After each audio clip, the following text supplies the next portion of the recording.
তারেক রহমান বাংলাদেশে ফিরে এসেছেন। বাংলার জমিনের সন্তান, বাংলার সন্তান বাংলাতে ফিরে এসেছেন।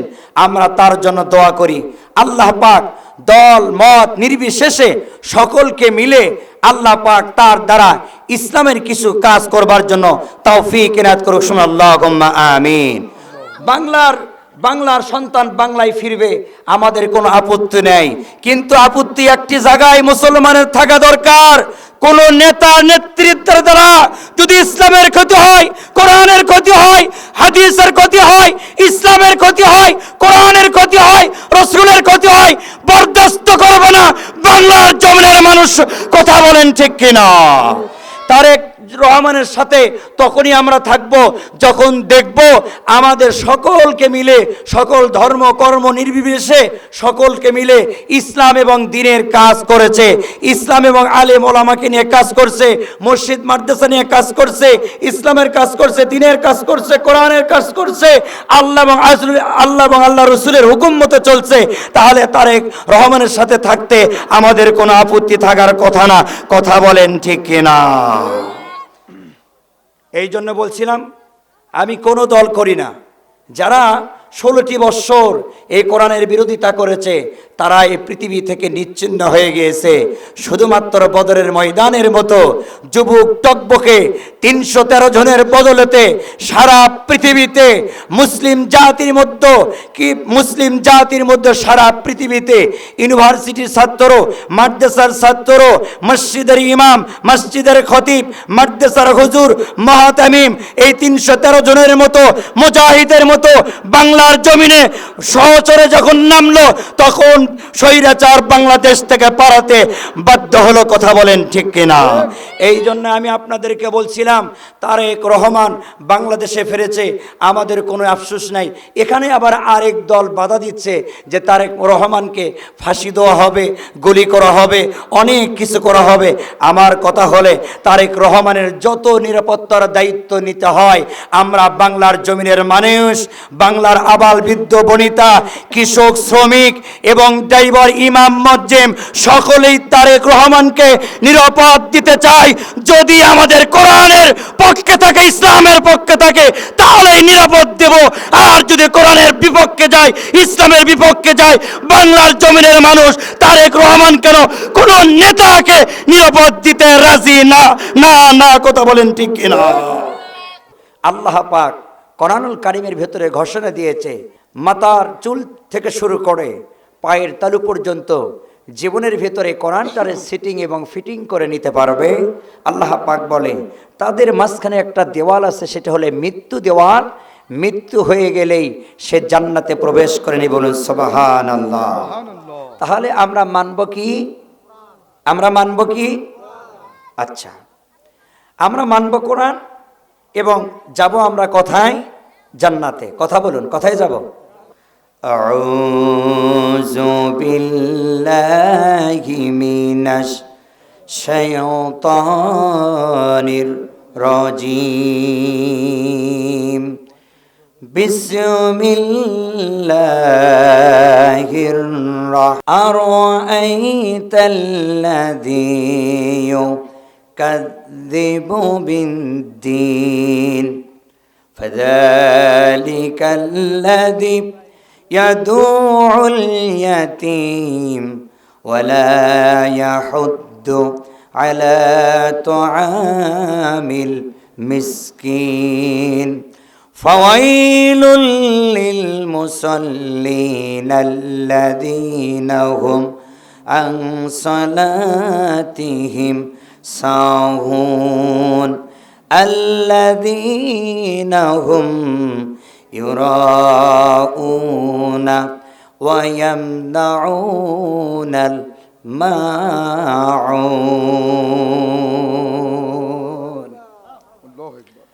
আল্লাহ পাক এই সূরার ভেতরে আল্লাহ পাক বলে, আরাআইতাল্লাযী ইউকাযযিবু বিদ্দীন ফাযালিকাল্লাযী ইয়াদুউল ইয়াতীম ওয়া লা ইয়াহুদ্দু আলা তুআমিল মিসকিন। তোমরা কি কখনো আরাআইতাল্লাযী ইউকাযযিবু বিদ্দীন ফাযালিকাল্লাযী ইয়াদউল ইয়াতীম, তোমরা কি কখনো যে নামাজরত নামাজগুলো পড়ো, তোমরা যে সালাতগুলি আদায় করো, আর নামাজের মুসল্লায় ধীরে ধীরে আমার আল্লাহর প্রশংসা তোমরা যখন করো, আমি আল্লাহ পাক ওয়াদা দিয়ে দিলাম, তোমরা যখন নামাজে আল্লাহর মন মতো, আল্লাহর রসুলের মন মতো, আল্লাহর মন মতো তোমরা যখন রুকু করো, সিজদা করো, নামাজ পড়বার জন্য চেষ্টা করো, তোমরা যখন নামাজের মুসল্লায় দাঁড়িয়ে বলো আল্লাহু আকবার, যখন বলে হাত বাঁধো, আমি আল্লাহ পাক অগণিত ফেরেশতাদেরকে ডেকে বলে, ও ফেরেশতারা, আমার বান্দা ফজর থেকে জোহর পর্যন্ত যতগুলো গুনাহ করেছে, আর গুনাহ করবার পর আমার বান্দা নামাজের মুসল্লায় দাঁড়িয়ে আমার বান্দা কি বলে, তোমরা তা কান খোলা করে শোনো। ফেরেশতারা যখন শোনে আলহামদুলিল্লাহি রাব্বিল আলামিন, আল্লাহ পাক ফেরেশতাদেরকে বলে, ফেরেশতারা আমার বান্দা এখন কি ঘোষণা করেছে? আল্লাহ পাকের ফেরেশতা বলে, ও রব্বে মালিক, ও রব্বে কারীম, কাবার মালিক, আপনার বান্দা জোহর থেকে আসর পর্যন্ত গুনাহ করে, ফজর থেকে জোহর পর্যন্ত গুনাহ করে, আপনার বান্দা ফাঁকা জায়গাগুলো গুনাহ করবার পর জোহরের নামাজের মুসল্লায় দাঁড়িয়ে বলে আলহামদুলিল্লাহ। আমার আল্লাহ পাক ফেরেশতাদেরকে বলে, ও ফেরেশতারা, আমার বান্দা যে আলহামদুলিল্লাহ পাঠ করছে, আলহামদুলিল্লাহ অর্থ কি? আল্লাহ পাকের ফেরেশতা বলে, আল্লাহ পাক ইজ্জতের কসম দিয়ে বলি, জালালাতের কসম দিয়ে বলি, আপনার হুকুম মতে আপনার প্রশংসা করে, আপনি অর্থগুলো বোঝেন। আল্লাহ পাক বলে, ও ফেরেশতারা, তোমরা যখন বলো আমার প্রশংসা করে আমার বান্দাগুলো, আমি ওয়াদা দিয়ে দিলাম, ফেরেশতাদেরকে হুকুম দিয়ে দিলাম, আমার বান্দা যখন মুসল্লায় দাঁড়িয়ে আলহামদুলিল্লাহ পাঠ করছে, আমার বান্দার প্রশংসা করেছে, আমার রব্বে কারীমের প্রশংসা করেছে, আমার বান্দার গুনাহ খাতাগুলো প্রশংসা করার মাধ্যম দিয়ে তুমি মাফ করায়া দাও। আরো আই তাল্লাযী ইউকাযযিবু বিদ্দীন, কখনো লোক দেখানো নামাজ পড়া যাবে না। আল্লাহ পাক বলে, মানুষ যদি লোক দেখানো নামাজ না পড়ে, আর আল্লাহকে রাজি খুশি করবার জন্য যদি মানুষ নামাজ পড়ে, আল্লাহ রসুলকে খুশি করবার জন্য যদি মানুষ নামাজ পড়ে, আল্লাহ পাক বলে আলহামদুলিল্লাহর পরে আমার বান্দা আরেকবার বলতেছে আর রহমানির রহিম, ও দয়াময় আল্লাহ, তোমার থেকে রহম চাই, তোমার থেকে করম চাই, তোমার থেকে বরকত চাই। আল্লাহ পাক বলে, আমার প্রশংসা গাইল, তারপরে আমার বান্দাগুলি বলে আমার থেকে বান্দা নাকি রহম চাই, করুণা চাই, বরকত চাই, মদদ চাই, রহমত বরকত চাই। আমার বান্দার চাওয়ার সিস্টেমটা কেমন? আমার বান্দা তারপরে বলেন মালিক ইয়াউমিদ্দিন, ও রব্বে কারীম, কাবার মালিক, তুমি কিয়ামত দিবসের মালিক, আমাকে সর্ব উচ্চ স্তরে, উঁচু স্থানে শিওর করে, উচ্চ মর্যাদা দিয়ে আমার বান্দাগুলো আস্তে আস্তে ধীরে ধীরে বলে মালিক ইয়াউমিদ্দিন, কিয়ামত দিবসের মালিক, মালিক ইয়াউমিদ্দিন, ইয়্যাকা না'বুদু ওয়া ইয়্যাকা নাস্তাঈন, ইহদিনাস সিরাতাল মুস্তাকিম। আমার বান্দা যখন বলে আল্লাহ গো, প্রশংসা করলাম, তোমার কুদুত মরদুত চাইলাম, তোমার থেকে বরকত রহম চাইলাম, তারপরে তোমার উচ্চ আসনে বসাইলাম, এখন তোমার থেকে চাই ইয়্যাকা না'বুদু ওয়া ইয়্যাকা নাস্তাঈন, ইহদিনাস সিরাতাল মুস্তাকিম, সিরাতাল্লাযীনা আন'আমতা আলাইহিম। আল্লাহ পাক আমাদেরকে সঠিক পথ দেখাও, সরল পথ দেখাও, সঠিক রাস্তা দেখাও, আমাদেরকে ওই সমস্ত পথ দেখাবা না যেই পথগুলি গোমরাহি পথ, যেই পথগুলি বিপদজনক পথ, জাহান্নামী পথ, ওই পথগুলি আমাদেরকে দেখাবা না।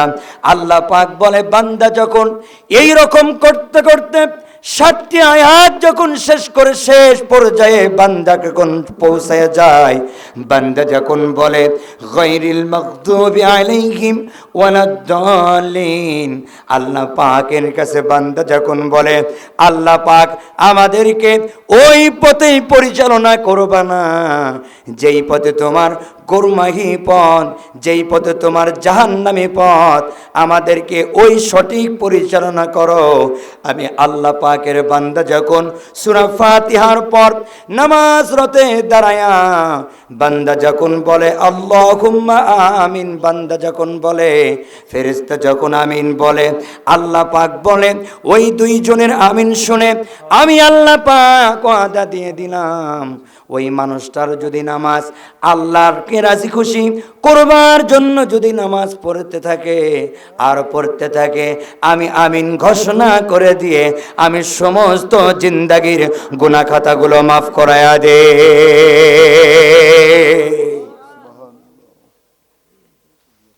পৃথিবীর মুসলমান ভাইরা রে আমার, এই জন্যই আপনাদেরকে বলেছিলাম ইসলাম পৃথিবীর ভিতরে এমনি আসে নাই, এমনি কেউ নিয়ে আসে নাই। এইরকম সঠিক পথ আর সরল পথে অগণিত সাহাবারা এই সঠিক পথে সরল পথে পরিচালিত হবার জন্য জান দিয়েছে, মাল দিয়েছে।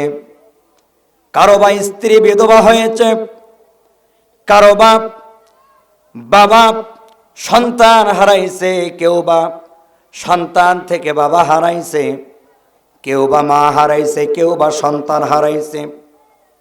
মুসলমান ভাইরা রে আমার, এই পৃথিবীতে যুগে যুগে যুদ্ধ হয়েছে কোরআনের জন্য, ইসলামের জন্য, শুধুমাত্র মানুষটারে সঠিক এবং সরল পথ চিনাবার জন্য। যুগে যুগে সাহাবারা শহীদ হয়ে গিয়েছে, যুগে যুগে নবী আলাইহিস সাল্লাতু ওয়াস সাল্লাম এসেছে, আবার চলে গেছে। হাজার সাহাবাগুলো সাহাবিগুলো ইসলামের জন্য রক্ত দিয়েছে, জীবন দিয়েছে। আজকে আমরা জীবন দেই না, রক্ত দেই না, ধন দেই না, দৌলত দেই না। এখানে একটি ইসলামী জালসা হয়, এখানে ঘরের ভেতর থেকে আরামের ঘুম হারাম করে যেই বান্দার যেই বান্দিগুলো ইসলামী জালসায় আসতে পারলো, আল্লাহ পাক বলে ওই বান্দার বান্দিগুলো আরামের ঘুম হারাম করলো না, ওই বান্দার কপালে নিজের হাত দিয়ে নিজে জান্নাত লিপিবদ্ধ করে নিল। এই জন্য বলছিলাম অসংখ্য সাহাবীগণ এই পৃথিবীতে শহীদ হয়েছে, তারপরে তার রক্তর উপরে রক্তর জমিন, রক্ত খেয়েছে, আর ওই জমিনে ইসলাম প্রতিষ্ঠিত হয়েছে। কথা বলেন ঠিক কিনা? এমনি এমনি পৃথিবীর ভিতরে ইসলাম আসে নাই। রমজান মাসে বদর নামে একটি যুদ্ধ হয়েছিল, মাসটা ছিল মাহে রমজান। বলেন তো, মাহে রমজানে যে বদর যুদ্ধ হয়েছিল, এই যুদ্ধতে বদরে প্রান্তে যেই সাহাবীগুলো শহীদ হয়ে পৃথিবী থেকে চলে গেল, আর বদরের প্রান্তে যে যুদ্ধ হলো সেটা হলো মাহে রমজান। আর মাহে রমজানের মানুষের থাকবার কথা শান্তিতে। মাহে রমজানে হানাহানি খুনাখুনি করবার কথা নয়, কিন্তু আল্লাহর হুকুম অনুযায়ী, আল্লাহর বিধান অনুযায়ী মাহে রমজানে রোজা থাকবার পরও তারপরও ইসলামের জন্য, দ্বীনের জন্য, কোরআনের জন্য রাসূল আকরাম সাল্লাল্লাহু আলাইহি সাল্লামের অসংখ্য সাহাবীগুলো যুদ্ধের ময়দানে যে শহীদ হয়ে গেছে, তারপরও হক আর বাতিলের পার্থক্য করায় দিয়েছে। কথা বলেন ঠিক কিনা? বদরের যুদ্ধ হয়েছিল মাহে রমজানে, 17 রমজান। কয় রমজান? কিছু শিক্ষণীয় বিষয় বলি। 17 রমজান ছিল, প্রায় 17 রমজান ছিল। রাসূল আকরাম সাল্লাল্লাহু আলাইহি সাল্লামের অসংখ্য সাহাবীদের ভেতর থেকে তারা বাছাই করতে করতে যুবক সাহাবীগুলো 313 জন সাহাবীগুলো একত্রিত করা হলো। এবং এই সময় রাসূল সাল্লাল্লাহু আলাইহি সাল্লাম আর্থিক অবস্থায়, টাকা পয়সার দিকে, ধন সম্পত্তির দিকে অনেক কমজোরি ছিল। সাহাবীগুলো কমজোরি ছিল, বেশি তরবারি ছিল না, বেশি উট ছিল না। বদরের ময়দানে শুধুমাত্র 70টি উট ছিল। কয়টি? এখানে এটা বুঝবার আগে বুঝতে হবে, এক মেসেজ দেই, এক মাহে রমজান, 17ই রমজান। কয় রমজান? 2 সাহাবী ছিল 313 জন। কয়জন? ভালো করে বুঝবেন, কয়জন? 3 নম্বরে এক মাহে রমজান ছিল, 17ই রমজান। মাহে রমজানে রাসূল সাল্লাল্লাহু আলাইহি সাল্লামের সাহাবীগুলো মাহে রমজানে রোজা ছিল এবং শরীর খুব ক্ষীণ ছিল, খুব দুর্বল ছিল। মাহে রমজানে রোজা রাখলে শরীর দুর্বল হয়, এটাই স্বাভাবিক। কথা বলেন ঠিক কিনা? তার বিপরীতে কারা ছিল? তার বিপরীতে ছিল হলে একেবারে ধুষ্টু ফুষ্টু, একেবারে বলিয়ান, একেবারে সেই তাকড়া জোয়ান কাফেররা ছিল 1000। তারা ছিল সংখ্যা 313 জন, কাফেরদের সংখ্যা ছিল 1000। চলে গেল 2। তৃতীয় উট ছিল 70টি। আল্লাহ রাসূল সাল্লাল্লাহু আলাইহি সাল্লামের উট ছিল 70টি, আর কাফেরদের ছিল 1000টি। রাত আর দিন তফাৎ। কথা বলেন। 4 শুধুমাত্র রাসূল সাল্লাল্লাহু আলাইহি সাল্লামের তরবারি ছিল 3টি। কয়টি ছিল? আর বিপরীত যারা রাসূলের সাথে যুদ্ধ করবে তাদের তরবারি, তাদের সরঞ্জাম অগণিত, বিগয়রি হিসাব, কোনো হিসাবের বাহিরে ছিল, যার কোনো হিসাব করে ফুরানো যাবে না। এখন মেসেজ, বদরের ময়দানে জয়লাভ করেছে কে? কথা বলেন, কে জয়লাভ করেছে? আল্লাহর নবী। কিসের জন্য? ঈমানের শক্তির জন্য। কিসের জন্য? আজকে দুনিয়ার ভেতরে অসংখ্য স্বৈরাচার থাকতে পারে, অসংখ্য স্বৈরাচার আছে। বিরুদ্ধে যাদের কোরআনের বিরুদ্ধে, হাদিসের বিরুদ্ধে, কোরআনের বিরুদ্ধে, আল্লাহর বিরুদ্ধে, রসুলের বিরুদ্ধে, ইসলামের বিরুদ্ধে যারা অবস্থান করেছে, ইসলামের শক্তি দ্বারা হয় না, ইসলামের বিজয় হয় ঈমান দ্বারা। কথা বলেন ঠিক কিনা? তারেক রহমান বাংলাদেশে ফিরে এসেছেন, বাংলার জমিনের সন্তান, বাংলার সন্তান বাংলাতে ফিরে এসেছেন। আমরা তার জন্য দোয়া করি।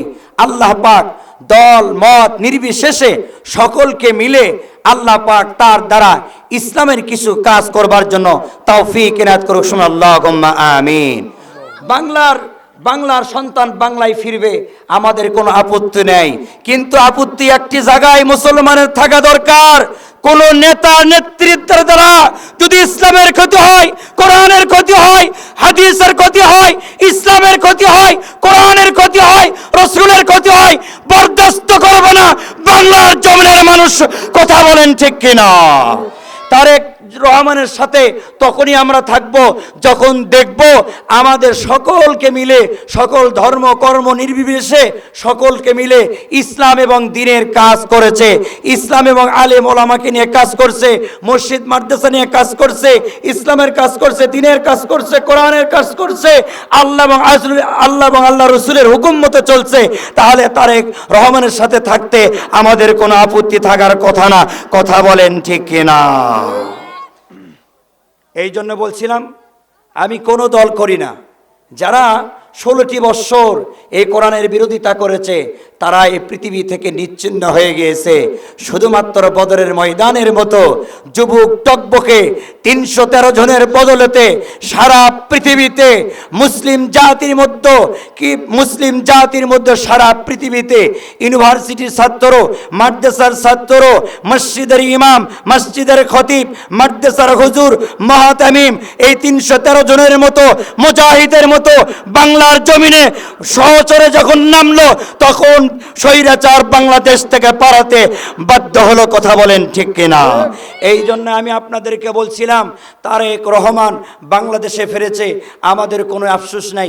এখানে আবার আরেক দল বাধা দিচ্ছে যে তারেক রহমানকে ফাঁসি দেওয়া হবে, গুলি করা হবে, অনেক কিছু করা হবে। আমার কথা হলে তারেক রহমানের যত নিরাপত্তার দায়িত্ব নিতে হয়, আমরা বাংলার জমিনের মানুষ, বাংলার আবাল বৃদ্ধ বনিতা, কৃষক, শ্রমিক এবং ড্রাইভার, ইমাম, মুয়াজ্জিম সকলেই তারেক রহমানকে নিরাপদ দিতে চাই। যদি আমাদের কোরআনের পক্ষে থাকে, ইসলামের পক্ষে থাকে, তাহলেই নিরাপদ দেব। আর যদি কোরআনের বিপক্ষে যায়, ইসলামের বিপক্ষে যায়, বাংলার জমিনের মানুষ তারেক রহমান কেন কোন নেতাকে নিরাপদ দিতে রাজি না। না না, কথা বলেন ঠিক কিনা? মুসলমান ভাইরা রে আমার, এই বদরের ময়দানে সাহাবীদের সংখ্যা ছিল 313 জন, উট ছিল 70টা, তরবারি ছিল 3টা। যুদ্ধের ময়দানে যাবে এমন সময় টকবকে 313 জন সাহাবীকে একত্রিত করলো। সাহাবীদেরকে একত্রিত করে বলল, ও সাহাবীরা যাও, সাহাবীরা যাও, বদরের ময়দানে যুদ্ধ করতে হবে। বদরের যুদ্ধ ঘনিষ্ঠ হল, বদরের যুদ্ধ হবে। এমন সময় রাসূল আকরাম সাল্লাল্লাহু আলাইহি ওয়াসাল্লাম বলল, 17ই রমজান তোমরা রোজাগুলো ভেঙে ফেলে দাও। সাহাবীরা বলল, ইয়া রাসূলুল্লাহ, ইয়া হাবিবাল্লাহ, আমরা যদি রোজা ফরজ, যুদ্ধ করা ফরজ, আমরা যদি যুদ্ধ করতে চাই তাহলে রোজাকে ভাঙতে হবে।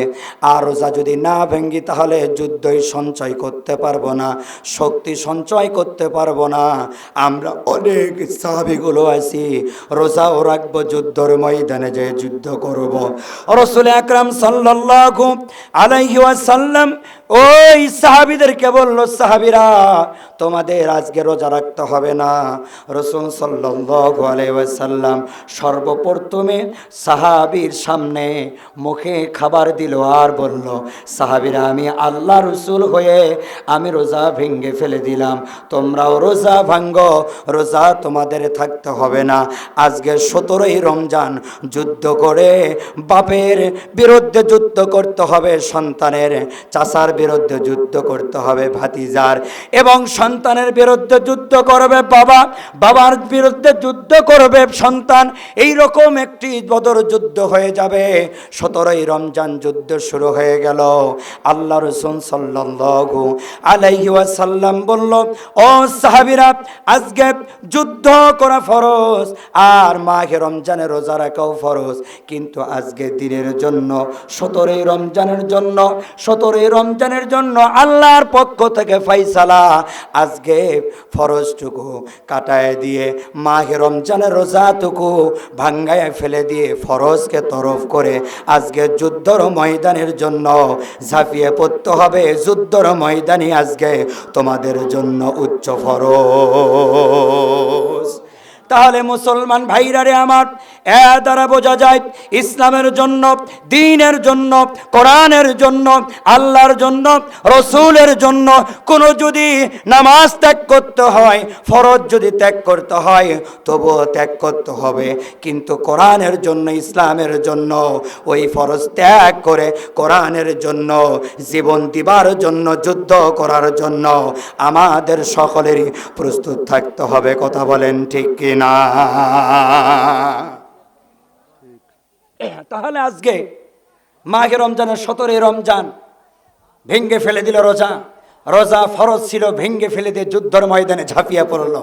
তাহলে মুসলমান এর দ্বারা মেসেজ পাওয়া যায়, কেউ যদি কোরআনের বিপক্ষে অবস্থান করে, হাদিসের বিপক্ষে অবস্থান করে, আল্লাহ এবং আল্লাহর জমিনের আল্লাহর বিপক্ষে অবস্থান করে, সমস্ত ফরজগুলি ভেঙে ফেলে দিয়ে আল্লাহর জমিনে দিন প্রতিষ্ঠার জন্য ফরজে ঝাঁপিয়ে পড়তে হবে। কথা বলেন ঠিক কিনা? মুসলমান ভাইরা রে আমার, এখন আসেন যুদ্ধের ময়দানে যাবে। এমন সময় ছোট্ট ছোট্ট দুইটি বালক এসে বলল, পা ধরে বলছি, ইয়া রাসূলুল্লাহ, ইয়া হাবিবাল্লাহ, সত্য দুইটি সন্তানের বাবা মারা গিয়েছে, মা বেঁচে আছে, গরিব মানুষ। এই দুটি ছোট্ট সন্তান আল্লাহ রাসূলের সামনে যে বলে, ইয়া রাসূলুল্লাহ, ইয়া হাবিবাল্লাহ, আমরা যুদ্ধের ময়দানে যেতে চাই। ছোট্ট দুটি বালকের নাম মুআজ আর মুআইজ, দুইজনের নাম মুআজ আর মুআইজ। মুআজ আর মুআজ বলে, ইয়া রাসূলুল্লাহ, ইয়া হাবিবাল্লাহ, আমরা যুদ্ধের ময়দানে যেতে চাই, বদরের যুদ্ধে অংশগ্রহণ করব। আল্লাহ রাসূল সাল্লাল্লাহু আলাইহি ওয়াসাল্লাম মুআজ আর মুআজকে বলে, দুই ভাইয়ের নাম, একজনের নাম মুআজ, আরেকজনের নাম মুআজ। মুআজ আর মুআজকে বলে, ও দুইটি সন্তান, তোমরা কেন যুদ্ধের ময়দানে যেতে চাও? ছোট্ট দুটি বাচ্চা, ছোট্ট দুটি সন্তান, 11 বছর অথবা 12 বছরের দুইটি সন্তান হবে। 11 অথবা 12 বছরের দুইটি সন্তান বলে, ইয়া রাসূলুল্লাহ, ইয়া হাবিবাল্লাহ, আমরা বদরের ময়দানে যুদ্ধ করতে চাই। রাসূল আকরাম সাল্লাল্লাহু আলাইহি ওয়াসাল্লাম দুইটি সন্তানকে বলে, ও সন্তানেরা, তোমরা বাহুবল কেমনে করে উপস্থাপন করবে, বাহুবল কেমনে করে খাটাইবে? তোমরা তো দুইটি সন্তান, ছোট্ট সন্তান, যুদ্ধ করতে পারবে না। মুআজ আর মুআজ বলে, ইয়া রাসূলুল্লাহ, ইয়া হাবিবাল্লাহ, আমরা যুদ্ধ করতে চাই, আমাদের শক্তি আছে। আল্লাহ রাসূল বলে, তোমরা দুইটি সন্তান, ছোট্ট সন্তান, যুদ্ধ করতে পারবে না, যুদ্ধের ময়দানে তোমাদেরকে নিয়ে যেতে পারবো না। মুআজ আর মুআজকে বলে, তোমরা যদি বাড়ি থেকে হুকুম নিয়ে আসতে পারো, তাহলেই তোমরা যুদ্ধের ময়দানে যেতে পারবে। মুআজ আর মুআজ বলে, ইয়া রাসূলুল্লাহ, ইয়া হাবিবাল্লাহ, আমাদের তরবারি চালানোর মতো শক্তি সঞ্চয় আমাদের ভেতরে আছে, আপনারা মেহেরবানি করে আপনি আমারে শক্তি পরীক্ষা করতে পারেন।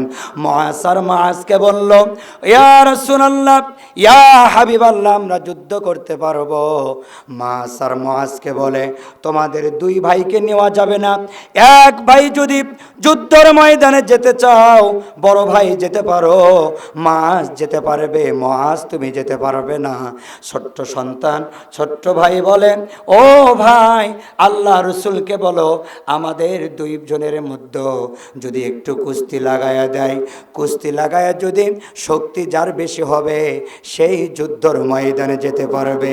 আল্লাহ রাসূল সাল্লাল্লাহু আলাইহি ওয়াসাল্লামকে মুআজ আর মুআজ বলল, ইয়া রাসূলুল্লাহ, ইয়া হাবিবাল্লাহ, আমাদেরকে কুস্তি লাগায়া দেন, যার শক্তি বেশি সেই যুদ্ধে অংশগ্রহণ করবে, যার শক্তি কম তাকে রুখসুদ দেওয়া হবে, যুদ্ধে অংশগ্রহণ করতে পারবে না।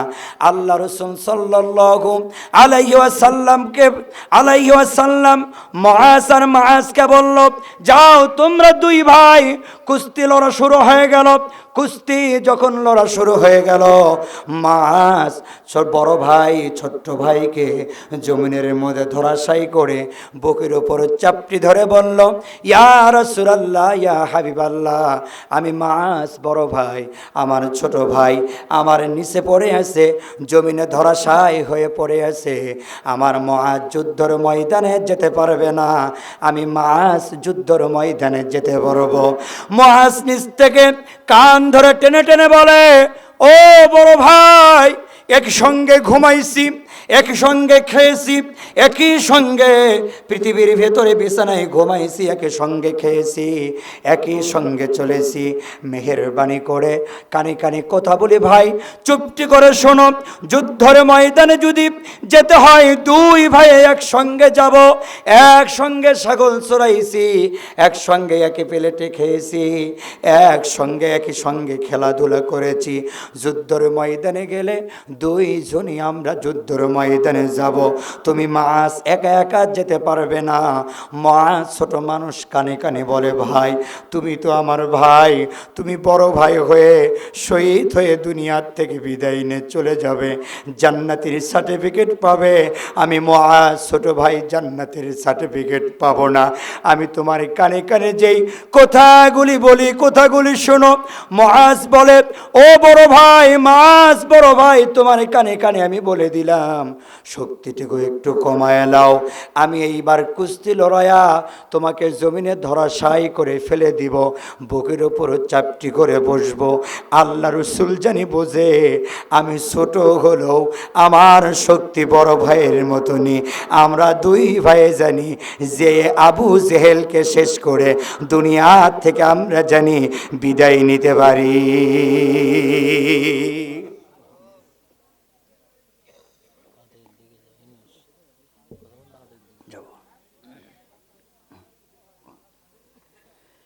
মুআজ আর মুআজ, মুআজ আর মুআজ দুই ভাই, ছোট্ট ভাই বড় ভাই কানে কানে বলে বড় ভাই শক্তিটুকু একটু অল্প করে দাও, আমি একটু বুকের উপর বসি। মুআজ বুকের উপর যখন বসে আল্লাহ রসুলকে বলে ইয়া রাসূল আল্লাহ, ইয়া হাবিব আল্লাহ, তাকায়া দেখেন আমার বড় ভাই শুধুমাত্র লম্বাতে বড় হতে পারে, শক্তিতে আমার চাইতে আমার বড় ভাই বড় নয়। দুইজনকে বলা হলো যাও বাড়ি থেকে বিদায় নিয়ে আসো। ছোট্ট দুটি বাচ্চা বাড়িতে যেয়ে বলে মা আমরা বদরের যুদ্ধই যাব, 17ই রমজানে বদরের যুদ্ধই যাচ্ছি মা, আমাদেরকে বিদায় দিয়ে দাও। ছোট্ট দুটি সন্তানকে বলে সন্তান তোরা যদি যুদ্ধর ময়দানে যে শহীদ হয়ে যাস তাহলে আমি কারে বাঁচাদন বলে ডাকবো, সন্তান বলে ডাকবো। মুআজ আর মুআজ বলে ও মা শুনাইয়া রাখো, আমরা দুইটি ভাই যদি বদরের যুদ্ধই শহীদ হতে পারি আর যদি জমিন থেকে শহীদ হয়ে বিদায় নিয়ে চলে যেতে পারি, শুনাইয়া রাখো মা কাল কিয়ামতের ময়দানে তুমি শহীদের মা হিসেবে দাঁড় হতে পারবে, আর আমরা মা জান্নাতের সিঁড়িতে তোমার সঙ্গে আমাদের দেখা হবে, একসঙ্গে এক জান্নাতে থাকতে পারবো। মুআজ আর মুআজ যুদ্ধর ময়দানে গেল। যুদ্ধ করতে করতে এক সাহাবীকে দুইটি ভাইয়ের সন্তানের, দুইটি একই মায়ের সন্তান, দুইটি সন্তানের আশা ছিল আবু জেহেল কোথায়। আবু জেহেল মক্কা মদিনার ভেতরে আমার আল্লাহ রসুলকে বেশি কষ্ট দিয়েছে। এক সাহাবীকে মুআজ আর মুআজ বলে, দুই পাশে বলে ও মুরব্বী সাহাবী চাচা আমাদেরকে একটু জানায়া দাও আবু জেহেল কোথায়। বলে তোমরা ছোট দুটি বাচ্চা আবু জেহেল কি করবা? বলে আমরা শুধুমাত্র বদরের যুদ্ধে এসেছি শুধুমাত্র আবু জেহেলের জন্য, আমরা অন্য কোনো টার্গেট করি না। মুআজ আর মুআজ অন্যজনকে টার্গেট করি না, আমাদের অন্যজনকে টার্গেট নাই, শুধুমাত্র আবু জেহেলকে টার্গেট করব। ওই সাহাবী বলে আমি যখন দুইটি ছোট্ট বাচ্চার মুখ দ্বারা যখন শহীদের তামান্না দেখতে পারলাম আর যখন শুনতে পারলাম, আমি তখন বিশ্বাস করলাম এই দুইটি ছোট্ট বাচ্চার হাতে এই ধরাশায়ী আবু জেহেল পৃথিবীর থেকে বিদায় নিয়ে চলে যাবে। মুআজ আর মুআজ সামনের দিকে অগ্রসর হয়। মুরব্বী সাহাবী বলে, ওই যে লাল পাকড়ি পরে দেখা যায় কাফেরদের নেতা, কাফেরদের নেতা, ওই যে মাস্টার, ওই যে চক্র মাস্টার, ওই যে এতগুলি যুদ্ধই ঘনিষ্ঠ হয়েছে ওর মাধ্যম দিয়ে আল্লাহ রসুল যত কষ্ট পেয়েছে আবু জেহেলের মাধ্যম দিয়ে। মাসকে বলে, ও দুইটি ছোট্ট সাহাবী, তোমরা শুনে রেখো, এই আবু জেহেলে লাল পাকড়ি পরে যিনি আছে, ইনি এত কষ্ট দিয়েছে তোমার রসুলকে, আমার রসুলকে এত কষ্ট দিয়েছে, অন্য কোন কাফেরেরা এত কষ্ট দিতে পারে নাই। মাস দৌড়ায়া সামান দিকে অগ্রসর হয়, ঘোড়ার উপর টকবক করে আসতে যখন ঘোড়ার উপর রওনা দেয়, আবু জাহেল সামান দিকে অগ্রসর হয়। মাস এই দুইজন তরবারি নিয়ে সামান দিকে, ছোট্ট দুইটি বালক সাহাবী সামান দিকে যখন অগ্রসর হচ্ছিল, সমস্ত কাফেররা সাইড দেওয়া শুরু করলো।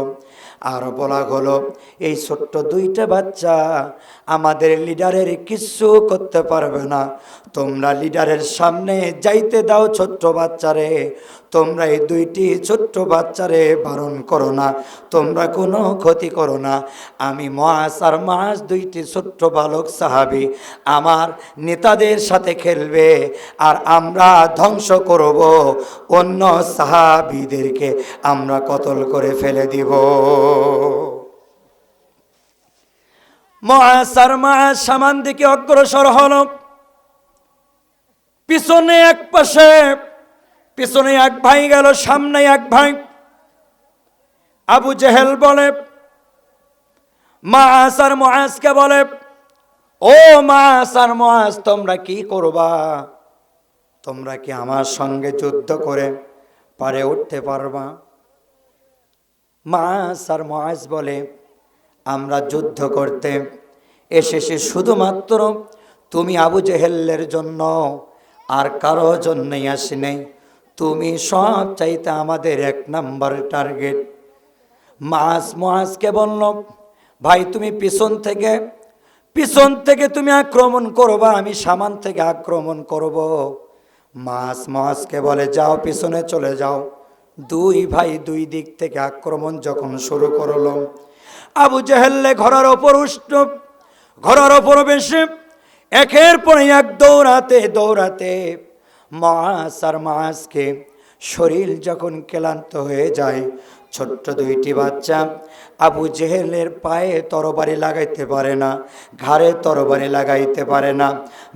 মাসকে বলে, ও মাস ভাই, সর্বপ্রথমে এরকম করে হবে না, আগে আবু জেহেলের যে ঘোড়ার ওপর করে এই বদরের যুদ্ধ করতে এসেছে, ওই ঘোড়ার পায়ের মধ্যে এখন খঞ্জরের আঘাত দিতে হবে।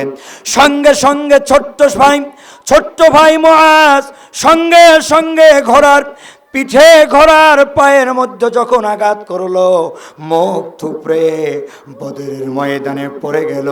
আবু জেহেল যখন জমিনের মধ্যে পড়লো, সঙ্গে বড় ভাই মাস ধরাশায়ী পায়ের মধ্যে যখন আঘাত করলো, অসংখ্য কাফেররা এসে মাসকে ঘেরাও করলো।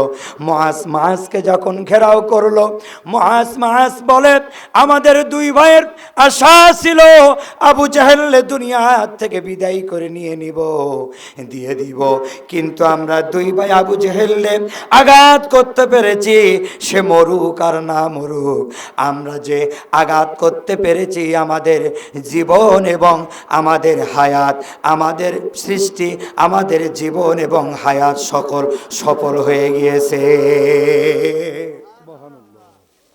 মাসকে কাফেররা চতুর্দিক থেকে ঘেরাও করল।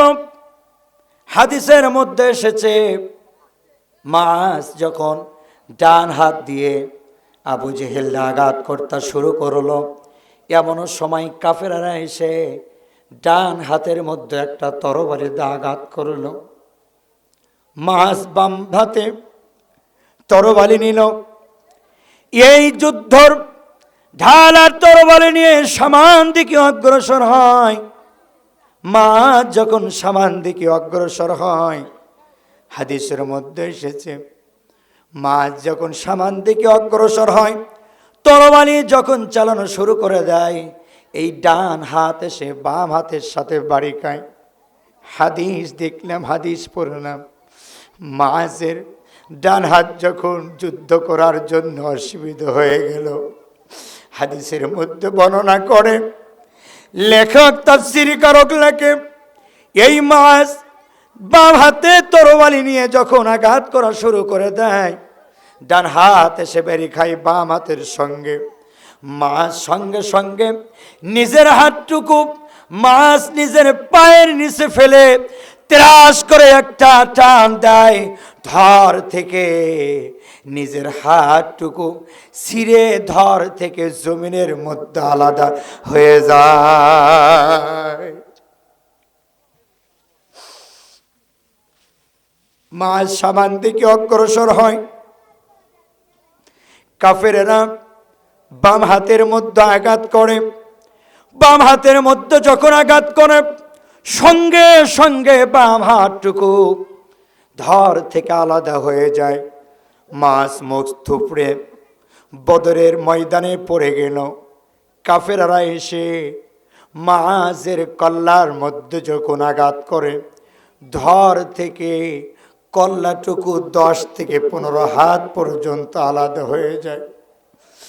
মাছের একটি সাহাবী এসে মাছের কানের মধ্যে মুখ লাগায়া দেয় আর বলে, ও মাছ, তুমি যেই বদরের ময়দানে আল্লাহর জন্য, আল্লাহ রসুলের জন্য, কোরআনের জন্য জীবন দিলা, হাত দিলা, পা দিলা। হাদিসের মধ্যে এসেছে মাছ যখন জমিনে পড়ে থাকে, কাফেররা এসে ডান পায়ের মধ্যে আঘাত করে, বাম কাফের মধ্যে আঘাত করে। মাছের শরীরটুকু টকবকে শরীরটুকু কাঁপতে থাকে আর জমিনে থপড়াতে থাকে, থপড়াতে থাকে। সাহাবী বলে, মাছের ধর থেকে যখন কল্লাটা আলাদা হয়ে গেল, মাছের আমি মুখের মধ্যে খাল লাগাইয়া দিলাম। মাছ বলতেছে, লা ইলাহা ইল্লাল্লাহু মুহাম্মাদুর রাসূলুল্লাহ। মাছ সাহাবী কল বলে, ও সাহাবী ভাই, আমি মাছ 12টি বৎসর, আমি ছোট্ট সাহাবী, আমার বাবা ছিল না, মায়া আমাকে তিল তিল করে বড় করে উঠাইছে। আমি মাছ আল্লাহ রসুলের মহব্বতের কারণে, কোরআনের মহব্বতের কারণে, ইসলামের মহব্বতের কারণে আমি মাছ ইসলামের জন্য, আল্লাহর জন্য, দ্বীনের জন্য আমি চলে গেলাম। আমি দেখতে পাচ্ছি আমার লাখের ভেতরে জান্নাতের সুঘ্রাণ আমার লাখের ভেতরে লাগতেছে। দুনিয়া থেকে বিদায় নিয়ে চলে গেলাম, তোমরা জানায়া দিবে। ছোট্ট আর বড় এটা দেখার বিষয় নয়। ঈমান থাকলে আল্লাহর সামনে, আল্লাহর জন্য, ইসলামের জন্য, দ্বীনের জন্য ছোট আর বড় লাগে না, ঈমান লাগে। আর ঈমানের বলিয়ান হয়ে যারা আল্লাহর জন্য, ইসলামের জন্য, দ্বীনের জন্য কাজ করবে, আমি মাছ বদরের ময়দানে বলে গেলাম, এই রকম করেই ইসলামের বিজয় মুসলমান ছিনিয়ে আনতে পারবে। ঈমানের পথে অবিচল থেকে আমার মরণ যেন হয়। ঈমানের পথে অবিচল থেকে আমার মরণ যেন হয়। তোমারই কাছে মিনতি আমার, তোমারই কাছে মিনতি আমার, ও গো রহিম রহমান। প্রাণ ইমানের পথে অবিচল থেকে আমার মরণ যেন হয়। তাই আমি আপনাদেরকে বলছিলাম মাআস আর মুআবিস এরা দুইটি ছোট্ট সন্তান, ছোট্ট সাহাবী ছিল, বয়সও কমজোরি ছিল, ইমানে হালকা ছিল, ইমানে বলিয়ন ছিল, ইমানে হালকা ছিল না, ইমানে বলিয়ন ছিল। বদরের ময়দানে ৭০টা উট ছিল, 3টি তরবারি ছিল, 313 জন সাহাবী ছিল, 1000 কাফেরের সঙ্গে, 1000 উটের সঙ্গে অসংখ্য কাফেরদের সঙ্গে যুদ্ধ যখন ঘোষণা হলো, আল্লাহর রাসূল বদরের ময়দানে যায় দুহাত পাতিয়ে আল্লাহর দিকে তাকায়া কাবার মালিকের দিকে তাকায়া বলল, ও কাবার মালিক, আমি 313 জন নিয়ে এসেছি, মাআস আর মুআবিসকে নিয়ে এসেছি, আমি 313 জন সাহাবীকে নিয়ে এসেছি। ও কাবার মালিক, আমার 70টা ঘোড়া নিয়ে এসেছি, 2টি উট নিয়ে এসেছি, আমি 2টি তরোয়াল নিয়ে 3টি তরোয়াল নিয়ে এসেছি, অসংখ্য কাফেরদের সঙ্গে আমি যুদ্ধ করতে এসেছি। কাবার মালিক, আমাকে তুমি সহযোগিতা করো। আল্লাহ পাক এই আরাধনা কবুল করে নিয়ে বদরের ময়দানে আল্লাহ পাকের কাছে অসংখ্য ফেরেশতা নাজিল করে, অসংখ্য ফেরেশতাগুলি বদরের ময়দানে আল্লাহ রব্বে কারীম পাঠায় দিয়ে বদরের ময়দানে বিজয় লাভ করায়া কাফেরদেরকে ধরাশায়ী করিয়া পৃথিবীর থেকে বিদায় করিয়া আল্লাহ রাসূল সাল্লাল্লাহু আলাইহি সাল্লামের আল্লাহর সাহায্য নিয়ে বদরের ময়দানে যুদ্ধের ময়দানে বিজয় লাভ করিয়া বিজয় ঘরে ছিনিয়ে নিয়ে এসেছে।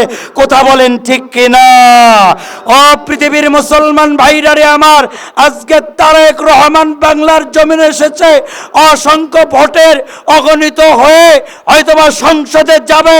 আমরা বলিয়ান বলে দিতে চাই, আপনি সংসদে যান, আমরাও চাই সংসদে গেলে বগুড়ার জমিনে বেশি কাজ হবে, যাবে, ঠিক আছে, কিন্তু আমাদের আকুল আবেদন একটাই, আপনি কোরআনের বিরোধিতা করবেন না, আল্লাহর বিরোধিতা করতে পারবেন না, ইসলামের বিরোধিতা করতে পারবে না। যেই রকম 16টি বছর ফ্যাসিস্ট হাসিনা এই আলেম গুণ করেছে, আয়না ঘর পর্যন্ত করেছে, ফেসিবেচি সাকিনার মতো, ফেসিবেচি সৈরাচারের মতো আপনি অবস্থান করবেন না। আপনি ইসলামের পক্ষে থাকবেন, দ্বীনের পক্ষে থাকবেন, 16 কোটি মানুষ আপনার পক্ষে ভোট দেবে। কথা বলেন ঠিক কিনা? আর একবারও আপনি রাতের ভোট দিনের ভোট রাতে করতে পারবেন না। দিনের ভোট দিনে করবেন, রাতের তাহাজ্জুদ নামাজ রাতেই পড়বেন। রাতের তাহাজ্জুদের নামাজের কথা বলে দিনের ভোট রাতে করে সংসদে আপনি যাবেন না। নিরপেক্ষতাভাবে আপনি সংসদে যাবেন, কোরআনের পক্ষে থাকবেন, আল্লাহর পক্ষে থাকবেন, রসুলের পক্ষে থাকবেন। এই 16 কোটি মানুষ প্রাণ খুলে আপনাকে নিরাপদ দেবে এবং আপনাকে জয়যুক্ত করবে। কথা বলেন ঠিক কিনা? আর যদি বদরের ময়দানে যুদ্ধ হয়েছিল বাবার সঙ্গে সন্তানের, সন্তানের সঙ্গে বাবার, আর যদি কোরআনের বিরোধিতা করেন, হাদিসের বিরোধিতা করেন, অকুল্লাহ, আমি আল্লাহর কসমকে বলছি, ইজ্জতের কসম নিয়ে বলছি, কোরআনের বিরোধিতা, ইসলামের বিরোধিতা যদি করেন, 16 কোটি মানুষ এমন অবস্থান করবে, আবারও দিল্লি মাওবাড়িতে পালাতে অবস্থান করবেন। কথা বলেন ঠিক কিনা? আসেন মুসলমান ভাইরারে আমার, আসেন ইসলামের পক্ষে থাকতে হবে, দ্বীনের পক্ষে থাকতে হবে। কথা বলেন ঠিক কিনা? আল্লাহ পাক আমাদেরকে দ্বীনের পক্ষে, ইসলামের পক্ষে থাকবার জন্য তৌফিক এনায়েত করুক। সকুন আল্লাহুম্মা আমিন। এই বদরের ময়দানের কথা এই জন্য বললাম, আপনার সংখ্যা দিয়ে কোনোদিন ইসলাম বিজয় লাভ করে না, ইমান দিয়ে ইসলাম বিজয় লাভ করে। কথা বলেন ঠিক কিনা? আমাদের ইমান আছে, আমাদের ইমান আছে বিদায় এখানে একটা মক্তব চলে। কথা বলেন ঠিক কিনা? আমাদের ইমান আছে বলে এখানে একটা মসজিদ আমরা নির্মাণ করেছি। কথা বলেন ঠিক কিনা?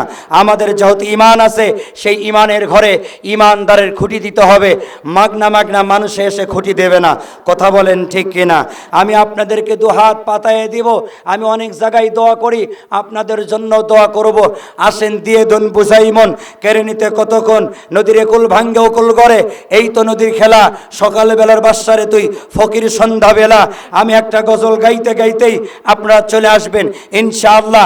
আসেন, 100 পারেন, 200 পারেন, 1000 পারেন, 2000 পারেন, চলে আসেন। অমিশা 1000 টাকা দান করেছে, আল্লাহ তাআলা দানে মালে বরকত আল্লাহুম্মা আমিন। দেশে আগুন লাগাইয়া জনতার জ্বালাইয়া পালাইয়া সাইরে গেলি ঢাকা।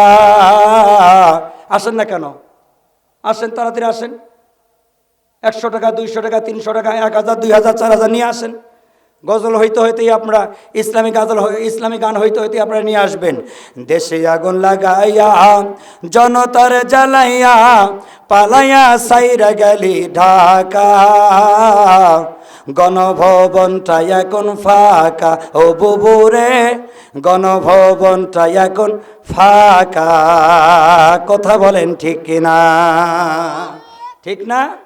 দেশে আগুন লাগাইয়া জনগণে জ্বালাইয়া, কি আসেন না কেন? আসেন। পালাইয়া সাইরা গেলি ঢাকা, গণভবনটা এখন ফাঁকা ও বুবুরে, গণভবনটা এখন ফাঁকা। তুমি অধিকারের কথা বলেছিলে রাজাকার, দেশবাসী যাই না গেছে, তুমি বড় স্বৈরাচার। কথা বলেন, কথা বলেন। তুমি অধিকারের কথা বলেছিলে রাজাকার, দেশবাসী যাই না গেছে, তুমি বড় স্বৈরাচার। তোমার নেই তো শরম লাজ, তুমি বড়ই নাটকবাজ। তোমার নেই তো শরম লাজ, তুমি বড়ই নাটকবাজ। কাকা গণভবনটা এখন ফাঁকা ও ডাইনি রে, গণভবনটা এখন ফাঁকা ও বুবু রে, গণভবনটা এখন ফাঁকা। কথা বলেন ঠিক কিনা? একজন তুলে 100 টাকা দান, আল্লাহ তাআলা জালে মালে বরকত করিও দান। আল্লাহ টাকার কালার চকচকা, আল্লাহ টাকার কালার ফকফকা, জান্নাত দিও যারে চকচকা। আল্লাহ দিয়ে দন বুঝাই মন কেড়ে নিতে কতক্ষণ, নদীর কুল ভাঙ্গে কুল গড়ে, এই তো নদীর খেলা। সকাল বেলার বাসারে তুই ফকির সন্ধ্যা বেলা। আসেন আসেন মেঘের বাণী করে চলে আসেন।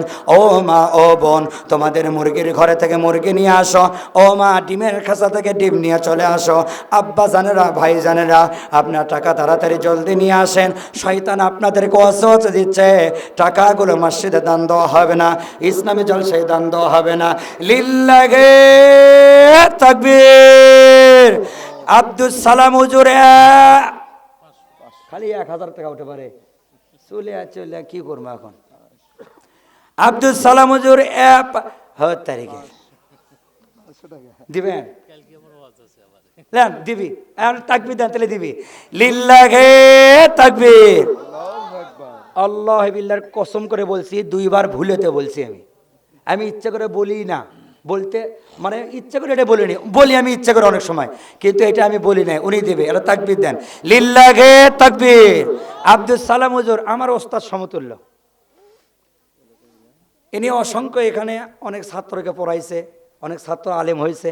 ওনার সে তো বিজ্ঞ আলেম হয়ে গেছে, ওনার একটা গর্ব। কথা বলেন ঠিক কিনা? এই জায়গাতে এই শেলদাবাড়িতে আরেকটা হুজুর আছে, সিরাজুল হুজুর। আমি ওনার মাতার তাস মনে করি। অনেকে ওনার দিকে হিংসা করে, কিন্তু আমি হিংসা করি না। কেননা উনি এই ছোট্ট বাচ্চারা যদি এইখানে না পড়াইতো, ও মোলামগাড়ি যাইতো না, নান্নুমতিও দেখতো না, আলেমও হইতো না। কথা কন ঠিক কিনা? কথা বলেন। আগে ওই মাদ্রাসাত নিয়ে গেছে, তারপরেও হাত ধরে বলছে এটা আর হবে না, তাহলে শহরে চলে যা। ওর মতো বুদ্ধি করেও যদি শহরে যায়, তারপরেও কিন্তু আগে সিরাজুল হুজুর টানিয়ে নিয়ে গেছে মাদ্রাসাত। কথা কন। এই জন্য হুজুরে আমি আগে দেখলে 50, 100, 200 পারি তো পকেটে যা থাকে আমি সাধ্যমতে দেবার জন্য চেষ্টা করি। আমি আমার ওস্তাদকে দেই, আমি আমার ভালো রাখার জন্য দেই। কথা বলেন ঠিক কিনা? এই জন্য বলি হুজুরের নেক হায়াত দান করুক। আব্দুল সালাম হুজুরের নেক হায়াত দান আল্লাহুম্মা আমিন। 1000 টাকা, 500 টাকা বাকি, 5 টাকা তো বলগত বলেন মারহাবা। আরেকজন 100 টাকা দান করলে আল্লাহ তাআলা জানে মানে বরকত দাও। মহিলার মধ্যে মা, এক মহিলা মায়ের মধ্যে টেজের ভেতরে গামছা নিয়ে গেছে। মা আপনারা টাকাগুলো দান দেবেন, আপনার মেহেরবানি করে দান দেবেন। মা লাখের ফুল, কানের দোল, কোমরের ঝোনা, পায়ের নূপুর রাখে কি করবেন? স্বামীটা মারা গেছে, আর ওইগুলো রাখা দরকার নাই। ওইগুলো পড়লে কি হবে মা? ওইগুলো দান দিলে আপনার স্বামী জান্নাতে যাবে। 100 টাকা একজন দিলে 100 টাকা দান, টাকার কালার ফকফকা, জান্নাত দিও তারে চকচকা। একজন দিলে 200 টাকা দান, আল্লাহ তাআলা জান্নাত থেকে নৈরাশ করো না। কে গোটা হ্যাঁ শুন আব্দুল সালাম হুজুর ইমামতি করে, হুজুরা বলে দান মিল্লাতি রাসূলুল্লাহ, কোনো কাজে লাগবে না। আমার আপনার যা আমল রয়েছে এই আমলটাই শুধুমাত্র কাজে লাগবে। অতএব আমি আপনাদেরকে অনুরোধ করে বলি, এই যে মক্তব ঘর দেখতে পাচ্ছেন, মসজিদ ঘর দেখতে পাচ্ছেন, এটা টাকা দান দিলে ব্যথা যাবে না। এই টাকাগুলো মনে হয় ব্যাংকে রেখেছেন, কাল কিয়ামতের ময়দানে এই টাকা হয়ে সাক্ষী হয়ে, এই টাকা আপনার সাক্ষী হয়ে যানবাহন হয়ে এই টাকা আপনাকে জাহান্নামের পথ থেকে জান্নাতে ফিরাই নিয়ে যাবে। বলুন সুবহানাল্লাহ। একজন ভাই 210 টাকা দিয়েছে, আল্লাহ পাক তার জানে মানে বরকত আল্লাহুম্মা আমিন। আল্লাহ পাক তার দানকে কবুল আর মঞ্জুর করুক, সকল আল্লাহুম্মা আমিন। আর 10 জন আছেন 100 টাকা 500 টাকা 200 টাকা নিয়ে আসবেন, আপনাদের ভিতর থেকে দেন না একটু। আপনারা যদি এই মসজিদ আর মাদ্রাসায় যদি দান না দেন, তাহলে এই মসজিদ আর মাদ্রাসা এই মক্তব চলবে কিভাবে? অন্যজন এসে তো দেবে না ভাই। মেহেরবানি করে আপনারা একটু দিয়ে যান, মেহেরবানি করে যদি দেন, মেহেরবানি করে আপনাদের জন্য দোয়া করব। আর আপনারা যদি দান না দেন, তাহলে আপনাদের এই মসজিদ আর এই মক্তব ঘর কিভাবে চলবে? আর আপনারা অনেকেই সন্তান দেন না, কৃপণতা করেন। আপনার সন্তান যদি মক্তবে এসে জানাজা শিখতে পারে, মক্তবে এসে মসজিদে ঢুকতে হয় কিভাবে, মসজিদ থেকে বের হতে হয় কিভাবে, পিতামাতার সেবা যত্ন করতে হয় কিভাবে, তারপরে কিভাবে আদর্শ করে চলতে হয়, মুরব্বীকে সালাম দিতে হয়, ছোটদেরকে স্নেহ হয়ে মায়া মমতা করতে হয়, এইগুলো যদি এই ছোট্টবেলায় ভিত্তি স্থাপন হয় আর সুন্দর যদি হয়, আপনার সন্তান তারপরে এসি, ডিসি, এফসি, মন্ত্রী, মিনিস্টার যা কিছু হবে হবে। কিন্তু ছোট্টবেলায় একটা কালচার, ছোট্টবেলায় একটা চলাফেরা যেভাবে করেছে, এটা সন্তান ভোলার মতো নয়, এটা মানুষ কোনো জাতি ভোলার মতো নয়। অতএব ছোট্টবেলায় এই মক্তবে আপনি পাঠিয়ে দেবেন। সব ভোরবেলা আপনার সন্তান মাথায় টুপি মাথায় দিয়ে, গায়ে জুব্বা পায়জামা পরে, জামা পরে যখন মক্তবে আসবে আর যাবে, মুরব্বীকে সালাম দেবে, ছোটদেরকে স্নেহ আদর করবে, আব্বা মাকে সালাম দেবে, মুরব্বীদেরকে মহব্বত করবে। আস্তে আস্তে এই পরিবেশে যখন গড়ে উঠবে, আপনি হাই স্কুলে পড়ান, কলেজে পড়ান, আপনি ইঞ্জিনিয়ার বানান, ডাক্তার বানান, তবে ছোট্টবেলার পরিবেশটা আপনার সন্তানের ভিতরে লালিত পালিত হইতে থাকবে। আপনার সন্তান যত বড় চাকরি করুক না কেন, আপনার সন্তানের কলম দিয়ে মিসাই একজনের ফাঁসি হবে না, আপনার সন্তানের কলম দিয়ে ঘুষ খাবে না, আপনার সন্তানের কলম দিয়ে অন্যায় অবিচল দুনিয়ার মানুষের, পাড়া প্রতিবেশীর মানুষের ক্ষতির আশঙ্কা আসবে না, হবে না। কথা বলো ঠিক কিনা? এই জন্য বলছিলাম, মক্তবের ছাত্ররা আপনি পাঠিয়ে দেবেন। আশেপাশে আপনার লাতিপুতি থাকলে তাদের সন্তানকে, তাদের বাবাকে, তাদের মাকে বলবেন, তোমার সন্তানকে মক্তবে পাঠিয়ে দাও, ডেকে নিয়ে আসবেন। মুরব্বীরা চকলেট নিয়ে আসবেন। ওই যে অমুক হুজুর মক্তব পড়ায়, তোরা কাল খেয়ে যাস, আমি চকলেট দেব। আপনি একদিন চকলেট নিয়ে আসলেন, অন্যজন একদিন বিরিয়ানি নিয়ে আসলো, অন্যজন একদিন শুধুমাত্র কয়েক মুড়ি মাখা নিয়ে আসলো। এরকম করে করে যদি আপনার মুরব্বীরা যদি মিলে যদি বলেন মক্তবটা একটু জাঁকজমক করব, এটা করা সম্ভব। শুধু এক হুজুরের দ্বারা মক্তব জাঁকজমক চাকচিক্য করা সম্ভব নয়। কথা কান ঠিক কিনা? কিন্তু এরা মুরব্বীরাই তো ঘুম থেকে ওঠে না। কথা কান। এই জন্যে আমি এই জন্য আপনাদেরকে বলছিলাম, শেষ করে দিচ্ছি, সময় স্বল্পতার কারণে যতটুকু বলেছি। মাআস আর মুআবিস সেই ঘটনা বলেছিলাম, বদরের যুদ্ধ। বদরের যুদ্ধ থেকে শিক্ষণীয় বিষয় হলো এইটা, জনগণ দিয়ে, জনসংখ্যা দিয়ে ইসলামের কোনো কাজ হয় না, ঈমান দিয়ে ইসলামের কাজ হয়। কথা বলেন ঠিক কিনা? আল্লাহ পাক আমাদের ঈমানকে শক্তিশালী বলিয়ান করবার জন্য তৌফিক দান করুন। সুবহানাল্লাহুম্মা আমিন। আমার জন্য আপনারা দোয়া করবেন। একটি দোয়া চেয়ে আমি নেমে যাচ্ছি। আমার নাম মাওলানা মোহাম্মদ ইউনুস আলী সিদ্দিকী। আমার বাবা মা, আমার ভাই, এলাকার মানুষ সকলেই চেনে। আপনাদের গত মাহফিলেও এসেছিলাম, এই মাহফিলে এসেছি। আজকে আছে এখানে, কালকে আছে দাঁড়াইল, তারপরে আছে হাটফুলবাড়ি, তারপরে আছে সেই আপনাদের দোয়ায় এবার কিছু মাহফিল নিছি সেই সিলেট এবং কক্সবাজার। আমি 29-এ পার হব। 8 থেকে 9-10 দিন ওই পাশেই থাকবো। এই পাশার প্রোগ্রাম 8 থেকে 10 দিনের ভিতর রাখি নাই। 8টা প্রোগ্রাম রেখেছি সিলেট আর কক্সবাজার। আমি সিলেট আর কক্সবাজার যাই আপনাদের জন্য দোয়া করি। কি দোয়া করি? আল্লাহ গো, এই মানুষদেরকে হেফাজত করো, আমার ইউনিয়ন গ্রামবাসীকেও হেফাজত করো। শিডিউল অনুযায়ী আপনারা দোয়া পেয়ে যান। কথা কান ঠিক কিনা? আমি আপনাদের জন্য দোয়া করি, আপনারা আমার জন্য দোয়া করবেন।